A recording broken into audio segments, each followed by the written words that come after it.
ዴ አንቺ መሬት እያየሽ ነው እንዴ የምትሄጂው? ቀና ብለሽ አትሄጂም እንዴ? ይቅርታ። ምንሽ ነው? የሆንሽው ነገር አለ እንዴ? ችግር አለ?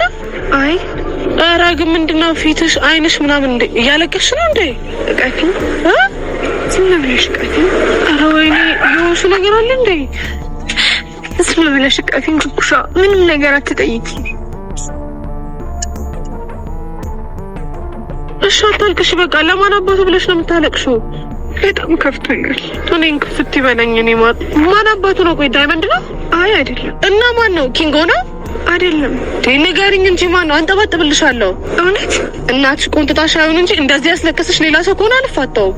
እሷም ለኔ ምንም ግድ የላቸውም። ሁሉ ጊዜ እነሱን የፈለኩ መኖር በጣም ሰልችቶኛል። እናትሽ አትፈልግሽም? ምንድን ነው የምትይው? አንቺ የምርሽን ነው? ስታይኝ ምንም የጎደለብኝ አልመስልም አይደል? አዎ ልክ እኮ ነሽ፣ ግን ደግሞ በጣም ከፍቶኛል። ኧረ ስለፈጠረሽ አንቺ ልጅ ምን ሆነሻል? ዘንድሮ ሰው ሁሉ ምን ሆኗል? ነይ እሺ ቁጭ ብለሽ እናውራው።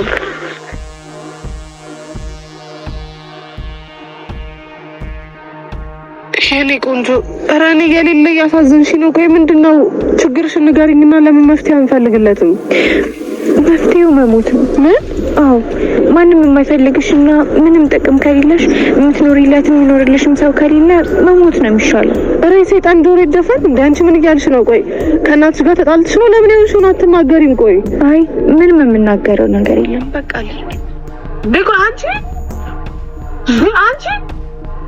ይህቺ ልጅ አመረረች እንዴ? ሰው ስለማይወዳት ምናምን ብላ ራሷን ልታጠፋ ነው። አንቺ አዎ ኢንስፔክተር ልክ ይዋል። ምንም አዲስ ነገር የለም። እሺ ኢንስፔክተር አሳውቃለሁ። እሺ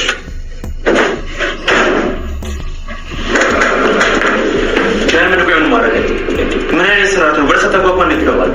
ባካታስ ምስል ምንድን ነው እሱ? ኪንጎ ይሄ ምንድን ዳይመንድ በጣም ተበሳጭተሃል። ከመናገር በፊት መጀመሪያ ለመረጋጋት ሞክር። አልረጋጋም። እኔን ከአንተ በፍጹም አልጠብቅም። ቆይ አንተ ምን ፈልገህ ነው? ምን አስበህ ነው? ንገረኝ። ምን አስበህ ነው? ምንድን ነው የፈለገው?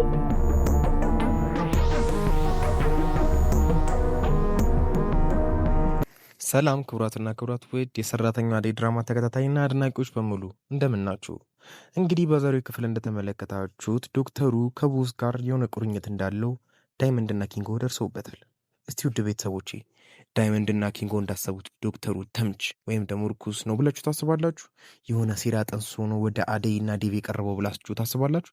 ምን ታስባላችሁ? እስቲ ሀሳባችሁን ኮሜንት ላይ ያስቀምጡልን። እንግዲህ በዛሬው ክፍል ሁለቱም ሄደው ሲያንቁትና ቢሮውን ቀውጢ ሲያደርጉት ተመልክተናል። የሆነ ነገር ቢያዩና የሆነ ነገር ምልክት ቢያገኙ ኖሮ ይህ ሁላ ነገር የሚፈጠር አይመስለኝም። የቦስና የዶክተሩ ግንኙነትስ ምን ይመስላችኋል? ምክንያቱም ዶክተሩ ያለበት ሆስፒታል ውስጥ ኤክስፓየርድ ያደርጉ መድኃኒቶች እና ብዙ ወንጀሎች እንደሚሰራ ሲናገሩ ነበር እርስ በርስ። ውድ ቤተሰቦቼ በዚህ ነገር ምን ታስባላችሁ? ዶክተሩን እንዳየነው ከሆነ ጥሩ ሰው ነው። እስካሁን ምንም ክፋት ሆነ ተንኮል ያሰበ አንድም ነገር ያለ አይመስልም። ምን ታስባላችሁ? ከዚህ በኋላ የፊልሙ እውነተኛ ታሪክ ይጀምራል ብላችሁ ታስባላችሁ? ሀሳባችሁን ኮሜንት ላይ አስቀምጡልን። እንግዲህ ውድ ቤተሰቦቼ በዛሬው ክፍል ደግሞ ሌላው አጓጊ ፓርት ሩታ ራሷን በጣም ለማጥፋት ፈልጋለች እና ምን ይሁን ያስከፋት? የዶክተሩ ያላት ፍቅር ይሁን እንደዚህ እንድትሆን ያደረጋት? ይህን ያህል ህይወት እስኪመራት ማንም ሰው እንዳይፈልጋት የተሰማት ነገር ምንድን ነው? በዚሁ አጋጣሚ ማንም አይፈልገንም ብላችሁ የምታስቡት ቤተሰቦቼ ይህን ቪዲዮ እያያችሁ ያላችሁ በሙሉ እግዚአብሔር ሁሌም ከእናንተ ጋር ነው። እቺ ቀን አልፋ የተሻለ ህይወት ትመጣለች እና በፍጹም እንደ ሩታ ተስፋ እንዳትቆርጡ። ምን ጊዜም ከእቅዳችሁ ፊት እግዚአብሔርን አስቀድሙ። ከዛ በኋላ ሁሉም ነገር ይሳካላችኋል። ሰው አይወደኝም ብላችሁ አትፍሩ። ሰው እንዲወዳችሁም ብሉ ምንም አይነት ስራ አትስሩ። ለሰው ብላችሁ ሲሆን ለራሳችሁና ለእግዚአብሔር ብላችሁ የተሻለውንና ጥሩ ነገር አድርጉላችኋለሁ።